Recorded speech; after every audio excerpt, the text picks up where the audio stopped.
In the last episode of the Book of Enoch, we saw our hero venture to the ends of both the heavens and the earth with his angelic guide, the Archangel Uriel. After Uriel had taken Enoch to the many places, including the great mountains, the river of fire, and then up upon the stars themselves, we finally see him bring Enoch to a dreary wasteland, a place that is devoid of life and mostly consumed by darkness.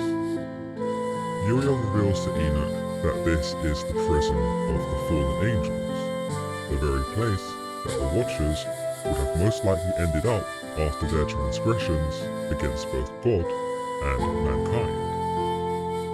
Uriel goes on to say in chapter 19, "Here shall stand the angels, who have connected themselves with women, and their spirits assuming many different forms are defiling mankind, and shall lead them astray into sacrificing to demons as gods.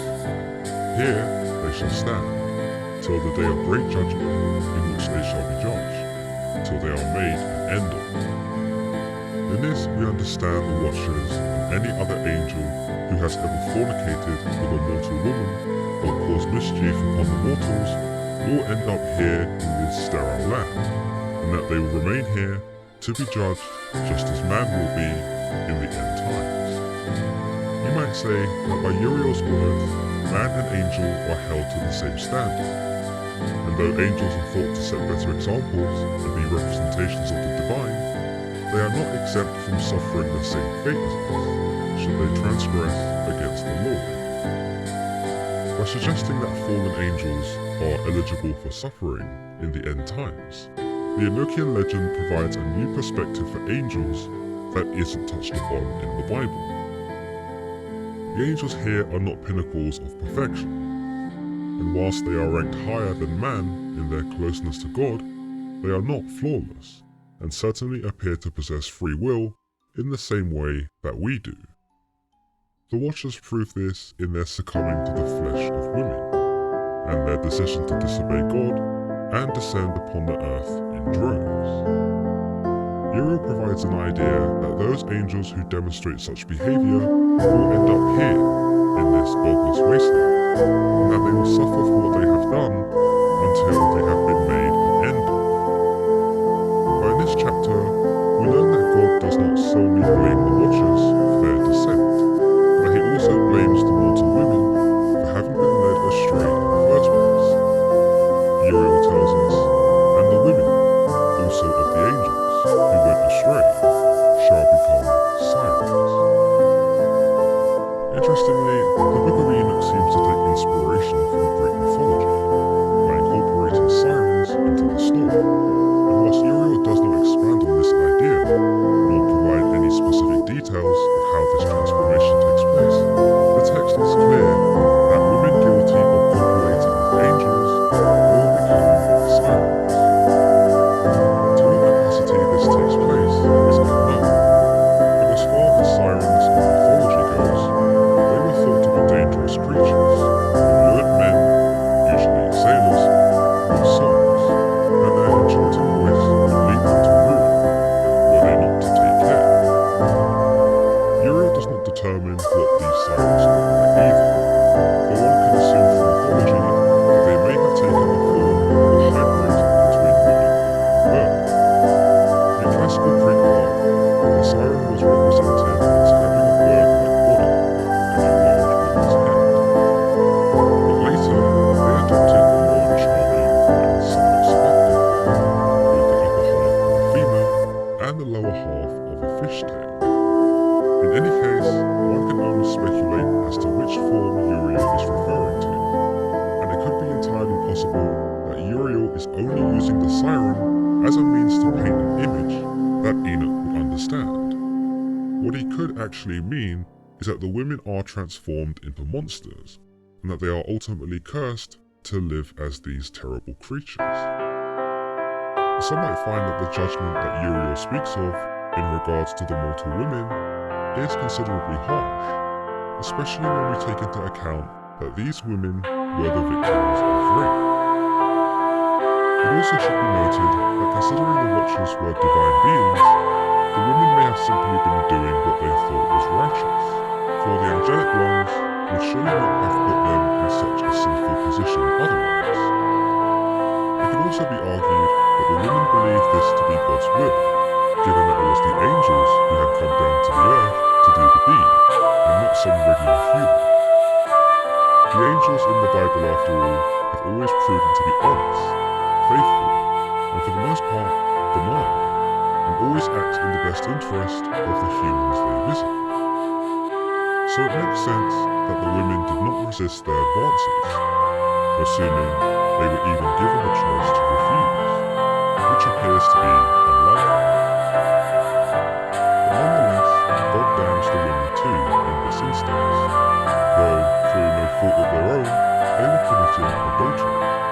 One might say that the chapter seeks to reframe exactly what took place between the angels and the women, and that instead of being forceful, the Watchers had actually seduced the women into being unfaithful, before taking advantage of them.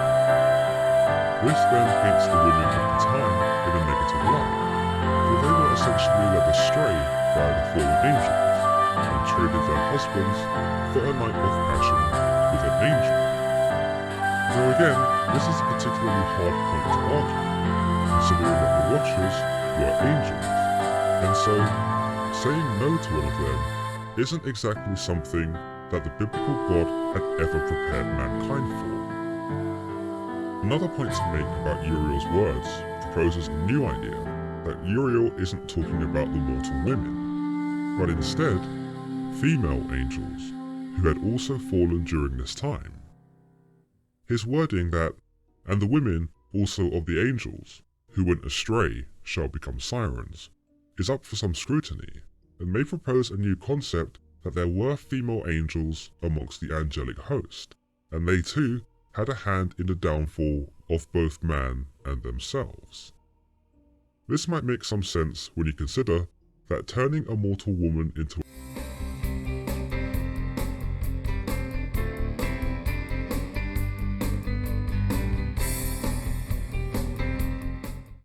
reflect the change the female angel has had from good to bad. By transforming an angel into a siren, God ensures that they become the complete antithesis of what they were meant to be, and aligns their appearance with that of their newfound nature. But this is purely speculation, and as far as chapter 19 of the Book of Enoch goes, all we really have are the words of Uriel to rely on. In chapter 20, Enoch gives us a mini rundown of what each of the archangels does, probably that which was explained to him by Uriel. He tells us first, Uriel, one of the holy angels, who is over the world and over Tartarus. This is quite interesting that yet again, Enoch uses Tartarus, another motif in Greek mythology that represents a void in the center of the earth, that which the Titans were cast into by Zeus. The comparison is likely again used to establish some connection with the reader, and to illustrate the void where the Watchers are kept, otherwise known as the Duodel, a most bleak and dire place. Beyond this, both the void discussed in the Enochian legend and the void of Tartarus are very different, in that in the Enochian legend, God damns the Watchers there for their deceit and treachery. Meanwhile, in Greek mythology, Zeus only damns the Titans to Tartarus because they are his nemesis, and to prevent them from resurging again to challenge his rule. In this case, one is an act of punishment, and the other is an act of war. Moving on,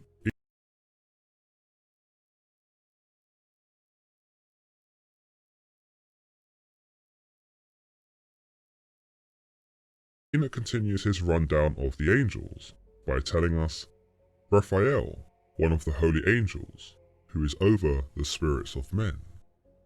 In this,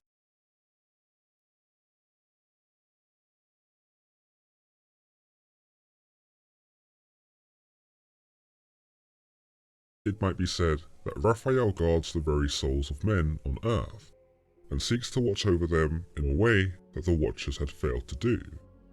It might be said